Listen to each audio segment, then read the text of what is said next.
नमस्कार दोस्तों, स्वागत है आप सभी का हमारे YouTube चैनल पर जिसका नाम है आरके मैथ्स। उम्मीद करता हूं कि आप सभी अच्छे होंगे। दोस्तों, मैं आज आप सभी को एक ऐसे प्लेटफॉर्म से इंट्रोड्यूस कराने जा रहा हूं जहां आप अपनी क्लास 9th और 10th से रिलेटेड सारे डाउट्स को सॉल्व कर सकते हैं। ये हमारी क्लासेस बेसिक टू एडवांस होंगी या आप कह सकते हैं जीरो टू हीरो बैच। यहाँ हम आपको topic wise complete syllabus provide कराने जा रहे हैं। ये जो इंट्रोडक्शन है पहली क्लास का, ये क्लास 10th के ऊपर है। आइए अब हम देखते हैं क्लास 10th में बोर्ड के एग्जाम में हमारे जो चैप्टर्स हैं उनका क्या वेटेज होता है। मेरा मानना ये है कि आपको अगर पता होगा कि हमारा चैप्टर का वेटेज कितना है तो आप उसके अकॉर्डिंग उस पर मेहनत करेंगे। अक्सर बच्चों को पता ही नहीं होता है कि हमारे चैप्टर जो हम चैप्टर पढ़ रहे हैं उसका वेटेज एग्जाम में है कितना, और वो एक ही चैप्टर पे लगे रहते हैं। और जैसे कि इंपॉर्टेंट चैप्टर है ट्रिग्नोमेट्री, सल्कर एक्सेट्रा, इन सब चैप्टरों को छोड़ देते हैं और उनके मार्क्स हमेशा लो रहते हैं। आइए हम देखते हैं कि हमारे मैथ्स के चैप्टरों का वेटेज कितना है।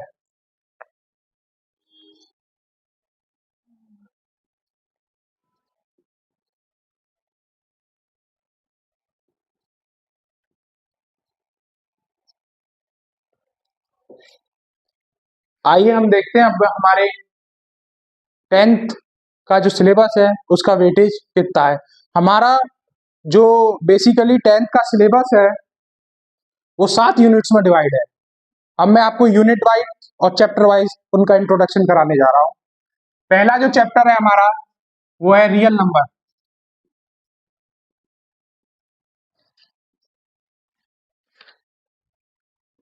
जिसका वेटेज एग्जाम में 5 से 6 मार्क्स का होता है।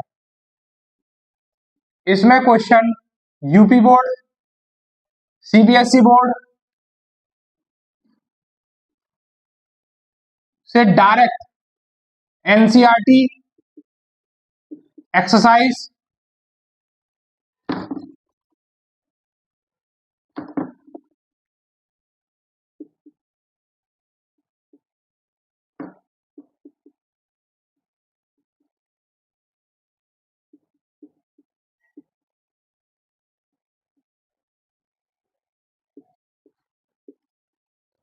पहला जो चैप्टर है हमारा रियल नंबर, इसका वेटेज होता है 5 से 6 नंबर। और ये यूपी बोर्ड और सीबीएसई बोर्ड में इससे डायरेक्ट क्वेश्चन आता है। या तो वो क्वेश्चन एनसीईआरटी एक्सरसाइज में से होगा या एनसीईआरटी एग्जाम्पल में से होगा। इससे आपको एक कंक्लूजन मिलता है कि आपको रियल नंबर के लिए किसी और सोर्स पे जाने की जरूरत नहीं है। दूसरा चैप्टर है पॉलिनोमियल।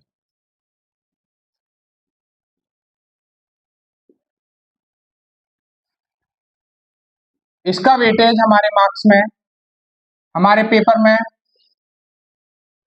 4 मार्क्स का होता है, ज्यादा से ज्यादा 5 का। और इसमें से क्वेश्चन एनसीईआरटी में से भी आ सकता है या अदर सोर्सेज से भी आ सकता है। अधिकतर एनसीईआरटी से आता है। इससे 2 या कभी कभी 3 क्वेश्चन आते हैं। सेकंड है हमारा लीनियर इक्वेशन।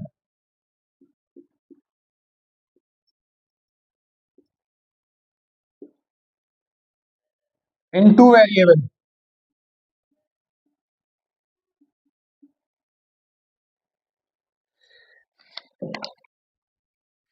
इसका वेटेज हमारे को पेपर में 4 मार्क्स का होता है। इससे क्वेश्चन 2 मार्क्स का, कभी कभी 3 मार्क्स का, और 3 मार्क्स के साथ 1 मार्क्स का भी आ सकता है।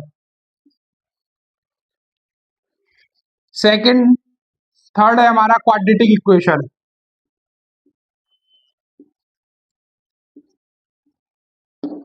देखिए, क्वाड्रेटिक इक्वेशन एक ऐसा चैप्टर है, इसका वेटेज चाहे कुछ भी हो, लेकिन ये आपको आगे तक, जैसे कि आप हाइट एंड डिस्टेंस में चले जाइए या अदर किसी चैप्टर में चले जाइए जहां क्वाड्रेटिक इक्वेशन फॉर्म हो जाती है, वहां आपको ये हेल्प करेगा सॉल्यूशन में, उसकी एक्स या जो भी हमारा कोफिशिएंट होगा, हमारा जो वेरिएबल होगा उसकी वैल्यू निकालने में ये आपकी हेल्प करेगा। तो इसका वेटेज जितना है वो है, लेकिन ये चैप्टर अपने आप में बहुत इंपॉर्टेंट है।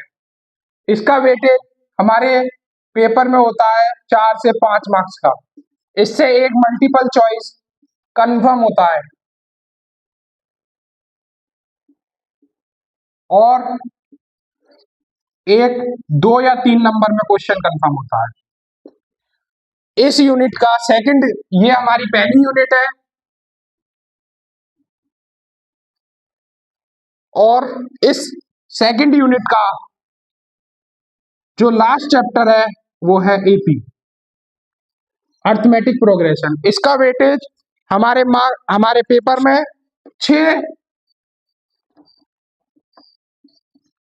5 से 6 मार्क्स का होता है। इससे क्वेश्चन 4 नंबर में, 5 नंबर में या फिर 2 क्वेश्चन 2 या 3 नंबर में आ सकते हैं। ये जो मैंने आपको बताया है पहली यूनिट,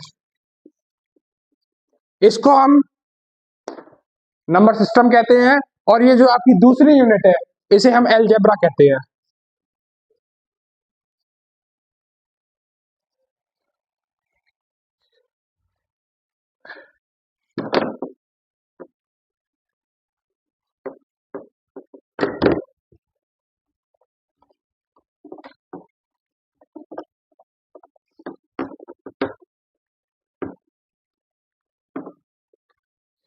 देखिए, मेरा इस वीडियो में इंडेक्स को पढ़ाना या क्वेश्चन के वेटेज को पढ़ाने का मेन मकसद ये है कि अक्सर बच्चों को यही नहीं पता होता है कि अलजेब्रा किसे कहते हैं, ज्योमेट्री किसे कहते हैं। वो इसी बात में कंफ्यूज रहते हैं कि अलजेब्रा क्या होता है, नंबर सिस्टम क्या होता है या ज्योमेट्री क्या होता है। तो मैंने आपको जैसे शुरू में बताया कि मैं इस यूट्यूब चैनल को जीरो टू हीरो पढ़ा रहा हूँ।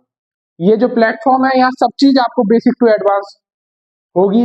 देखो, कुछ बच्चे जानते होंगे कि ये सब जो मैं पढ़ा रहा हूँ ये उन लोगों के लिए एक बोर वाली बात होगी, क्योंकि क्योंकि वो लोग इस चीज को जानते हैं। लेकिन बहुत से बच्चे ऐसे हैं जो वाकई नहीं जानते कि ज्योमेट्री क्या होता है या अलजेब्रा क्या होता है, या फिर जो है अलजेब्रा किसको कहते हैं या ज्योमेट्री किसे कहते हैं या नंबर सिस्टम किसे कहते हैं।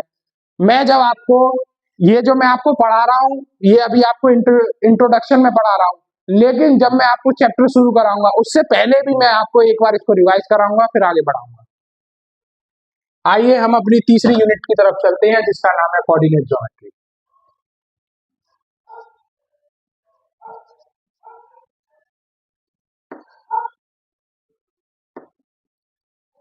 इसका वेटेज आपके एग्जाम में 6 से 7 मार्क्स तक का होता है। इससे कभी कभी 2 क्वेश्चन या 3 क्वेश्चन देखने को एग्जाम में मिल जाते हैं। इसमें केवल ये सिंगल चैप्टर होता है कोऑर्डिनेट ज्योमेट्री। अगला जो हमारी यूनिट है ये यूनिट 3 है, यूनिट 3। अगली जो हमारी यूनिट है जिसका नाम है जियोमेट्री।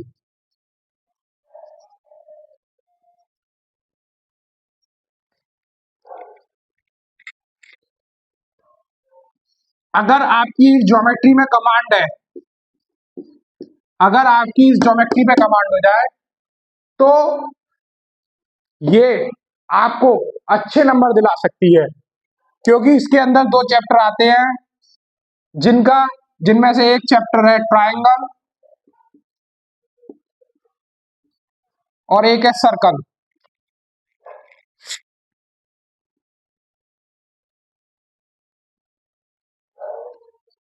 ट्रायंगल और सर्कल दोनों ही अपने आप में बहुत बड़े चैप्टर है। इनके मात्र 4-6 क्वेश्चन या जो भी एनसीईआरटी में दिए हुए हैं या एग्जाम्पल दिए हुए हैं उनको करने से ये कभी खत्म नहीं होता। इसकी आपको प्रैक्टिस करनी पड़ेगी। आप साइड बुक से भी कर सकते हैं। हालांकि मैं इसमें जो आपको अपना कंटेंट प्रोवाइड कराऊंगा इसमें मैं अपनी साइड बुक्स जैसे आर एस अग्रवाल है, आर डी शर्मा है, या एनसीईआरटी एग्जाम्पलर है, इसका एक कंपाइलेशन तैयार करूंगा जो मैं आपको प्रोवाइड कराऊंगा। आइए इनके मार्क्स देख लेते हैं। ट्रायंगल 8 मार्क्स का या कभी कभी 7 मार्क्स का, सर्कल 7 मार्क्स का या कभी कभी 8 मार्क्स का, क्वेश्चन 3 भी आ सकते हैं, 4 भी आ सकते हैं, और अगर अच्छा क्वेश्चन आना है तो बड़े क्वेश्चन में 4 आ सकते, 4 या 3 का भी आ सकता है। सर्कल 2 या 3, 2 से कम नहीं, 3 से ज्यादा नहीं। आइए चलिए अब अपनी नेक्स्ट यूनिट देखते हैं जो है 5वीं यूनिट, जिसका नाम है ट्रिग्नोमेट्री।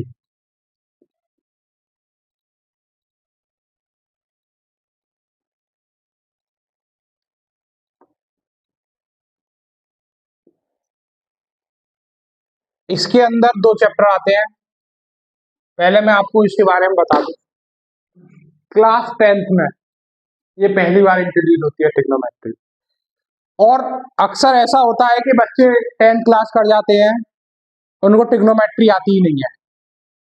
इसलिए मैंने ये सोचा है कि इस ट्रिग्नोमेट्री को मैं आपको, जो आपका छुट्टियों का समय होता है मई जून, उसमें कराऊंगा, ताकि आप इस पे अच्छी से कमांड बना सके। और ये एकमात्र ऐसा चैप्टर है जो बच्चे को 100 में से 100 लाने से रोक देता है। एक ट्रिग्नोमेट्री ऐसा है जो मैथ में 100 में से 100 लाने से रोक देता है। अगर किसी बच्चे को 100 में से 100 चाहिए तो उसकी ट्रिग्नोमेट्री पे कमांड होनी चाहिए। और इसकी एक खास बात भी है कि इसमें से क्वेश्चन ज्यादातर एनसीईआरटी से आता है, ज्यादातर क्वेश्चन एनसीईआरटी से आता है, और उसमें भी एनसीईआरटी एग्जाम्पल से आता है। बच्चे अक्सर क्या करते हैं, एनसीईआरटी एक्सरसाइज कर देते हैं, एनसीईआरटी एग्जाम्पल छोड़ देते हैं, और जब वो क्वेश्चन आता है तो कहते हैं कि हमने सर ये पढ़ा ही नहीं था। तो इसलिए आप ये गलती ना करें। हालांकि मैं एनसीईआरटी एग्जाम्पल भी कराऊंगा आपको जो इंपॉर्टेंट होंगे, और एनसीईआरटी एक्सरसाइज भी कराऊंगा। इसके अंदर 2 चैप्टर आते हैं, ट्रिग्नोमेट्री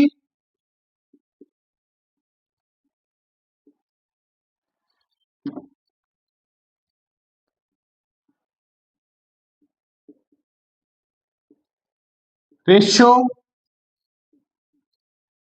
एंड आइडेंटिफिकेशन।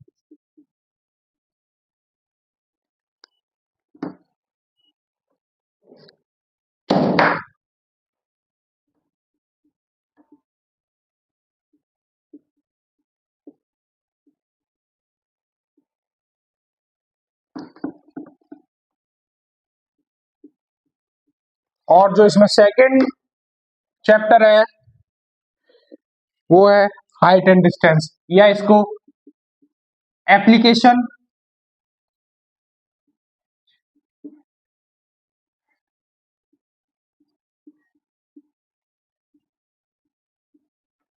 या फिर इसको एप्लीकेशंस ऑफ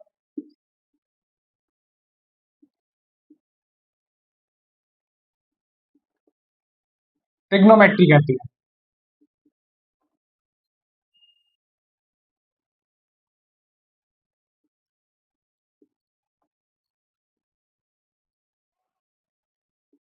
ये आपकी यूनिट 5 कंप्लीट। अब मैं आपको इसका वेटेज बताता हूं। ट्रिग्नोमेट्री का हमारे एग्जाम में 7 नंबर का मिनिमम, मैक्सिमम 7 नंबर का, मिनिमम 5 भी हो सकता है, 6 भी हो सकता है।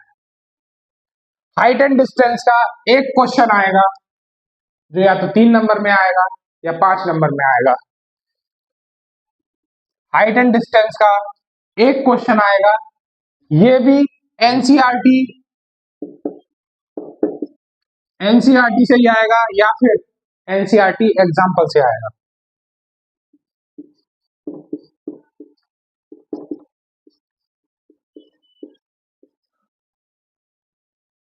ये आपकी यूनिट 5 कंप्लीट होती है। अब हम नेक्स्ट यूनिट की तरफ चलते हैं। आइए अब अपनी छठी यूनिट की तरफ चलते हैं, जिसका नाम है मेंसुरेशन। मेंसुरेशन में जो हमारा 11th चैप्टर है वो है एरिया रिलेटेड टू सर्कल, जिसका वेटेज है 4 marks. Surface area and volume, जिसका वेटेज है 6 मार्क्स। जो हमारी यूनिट 7 है, जो कि है स्टैटिक्स एंड प्रोबेबिलिटी, जिसमें पहला चैप्टर है हमारा स्टैटिक्स, जिसका वेटेज है 7 मार्क्स। और जो हमारा लास्ट चैप्टर है क्लास 10 का वो है प्रोबेबिलिटी, जिसका वेटेज है 4 मार्क्स। नेक्स्ट, यहां तक हमने अपने चैप्टर के वेटेज के बारे में बात करा, यहां तक हमने देख लिया। अब इसके आगे हम नेक्स्ट देखते हैं। जो बात आपसे मुझे कहनी थी, ये जो सिलेबस है इसको अक्टूबर या लास्ट नवंबर 2025 तक कंप्लीट करा दिया जाएगा। इसके बाद दिसंबर में रिवीजन होगा।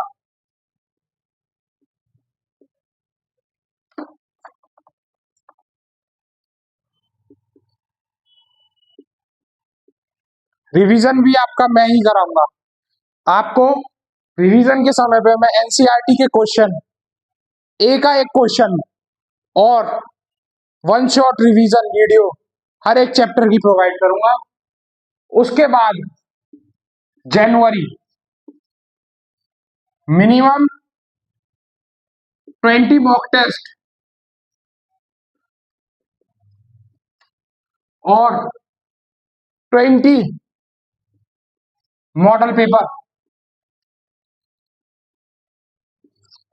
मॉडल पेपर को मैं आपको यहाँ वीडियो सॉल्यूशन में ही सॉल्व कराऊंगा, और मॉक टेस्ट को मैं आपको एक दिन पहले इसकी मॉक टेस्ट का एक पेपर कराऊंगा। फिर उसके बाद नेक्स्ट डे जब आप उसको अटेम्प्ट कर लेंगे, उसके बाद उसका एनालिसिस क्लास में होगा।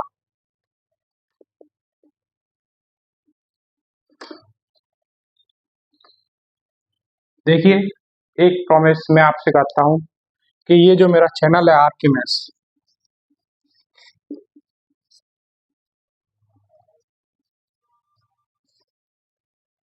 इस पे आपको पूरा कंटेंट प्रोवाइड कराया जाएगा। आपको इसके अलावा कहीं भी जाने की जरूरत नहीं है, आप हम पे विश्वास करें। दोस्तों, अगर आप यहाँ तक आए हैं तो मैं ये समझता हूँ कि आप इस कंटेंट से कुछ ना कुछ सीखना चाहते हैं। अगर आप हमारे हमारे उससे आपको कोई भी डाउट है तो आप हमें कमेंट सेक्शन में कमेंट कर सकते हैं। आप आगे की वीडियो के लिए हमारे यूट्यूब चैनल आरके मैथ्स से जुड़े रहें, और हमारे चैनल को लाइक करें, सब्सक्राइब करें, कमेंट करें। और यही कहते हुए मैं आज का लेक्चर यहीं समाप्त करता हूं। Thank you.